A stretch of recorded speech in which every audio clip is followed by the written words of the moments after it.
പിന്നെ എന്താണ് മാം നോക്കുന്നത്? പെർമനന്റ് ബ്ലോഡർ ചെയ്യണം നോക്കുന്നത്? ബോട്ടോക്സ് ആ സ്ട്രക്ചർ പറ്റൂല. പെർമനന്റ് ബ്ലോഡർ ചെയ്ത സ്ട്രക്ചർ എന്താണെന്ന് അറിയാമോ?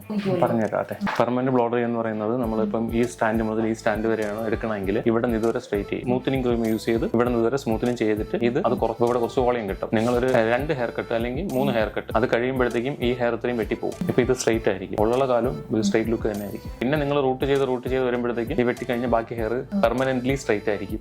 അതാണ് പെർമനന്റ് ബ്ലോഡറുടെയും ബോട്ടോക്സിന്റെയും തമ്മിലുള്ള വ്യത്യാസം. ബോട്ടോക്സ് നമ്മളിപ്പോൾ ഈ ലെങ്ത് ഇപ്പൊ സ്ട്രൈറ്റ് ലുക്ക് വേണ്ടെന്ന് പറയണില്ലേ, ഇത് ചെയ്യുന്ന സമയത്ത് സ്ട്രൈറ്റ് ലുക്ക് ആവുന്ന ഹെയർ ഈ ടോട്ടലി ഹെയറിന് ചേഞ്ച് വരും. അപ്പൊ നിങ്ങൾ ഇപ്പോൾ ഒരു 6 മാസം കഴിഞ്ഞ് ഈ ഒരു കണ്ടീഷനിൽ വെട്ടിക്കളഞ്ഞാലും നമുക്ക് വീണ്ടും ഇത് നാച്ചുറൽ ഹെയർ ആയിരിക്കും. മനസ്സിലായി? പിന്നീട് നമുക്കും ഹെയർ കട്ടിയ സമയത്ത് നമുക്ക് ഒരു കേളി ടെക്സ്ചർ അല്ലെങ്കിൽ അടുത്ത ബൊട്ടോക്സ് ചെയ്യുന്ന സമയത്ത് വേണമെങ്കിൽ ഇതിനെ നമുക്ക് എൻഡ് മാത്രം ആ രീതിയിൽ ചെയ്യാം. പക്ഷേ ബൊട്ടോക്സിൽ ഫുള്ളും ടെക്സ്ചർ ചേഞ്ച് വരും.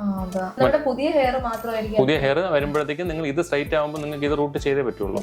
അപ്പോൾ പിന്നെ നിങ്ങൾ അതിനെ സ്ട്രൈറ്റ് ചെയ്യും. അപ്പോൾ ലൈഫ് ലോങ് നിങ്ങൾക്ക് സ്ട്രൈറ്റ് ലുക്ക് തന്നെ ആയിരിക്കും നിങ്ങൾ കീപ്പ് ചെയ്യേണ്ടത്. അതാണ് പെർമനന്റ് ബ്ലോഡറുടെ ഏക ഒരു ബുദ്ധിമുട്ടെന്ന് പറയുന്നത്. ശരിക്കും നിങ്ങൾ ബൊട്ടോക്സ് ചെയ്യണമെങ്കിൽ ഫസ്റ്റ് സ്ട്രൈറ്റ് ലുക്ക് നോക്കാതെ ചെയ്ത് കഴിഞ്ഞാൽ നിങ്ങൾക്ക് ആഫ്റ്റർ അത് ചെയ്യുന്നതുകൊണ്ട് ഉപയോഗം ഉണ്ടാവും. ഇത് ഇത്രയാണ് ഇതിന്റെ തമ്മിലുള്ള വ്യത്യാസം.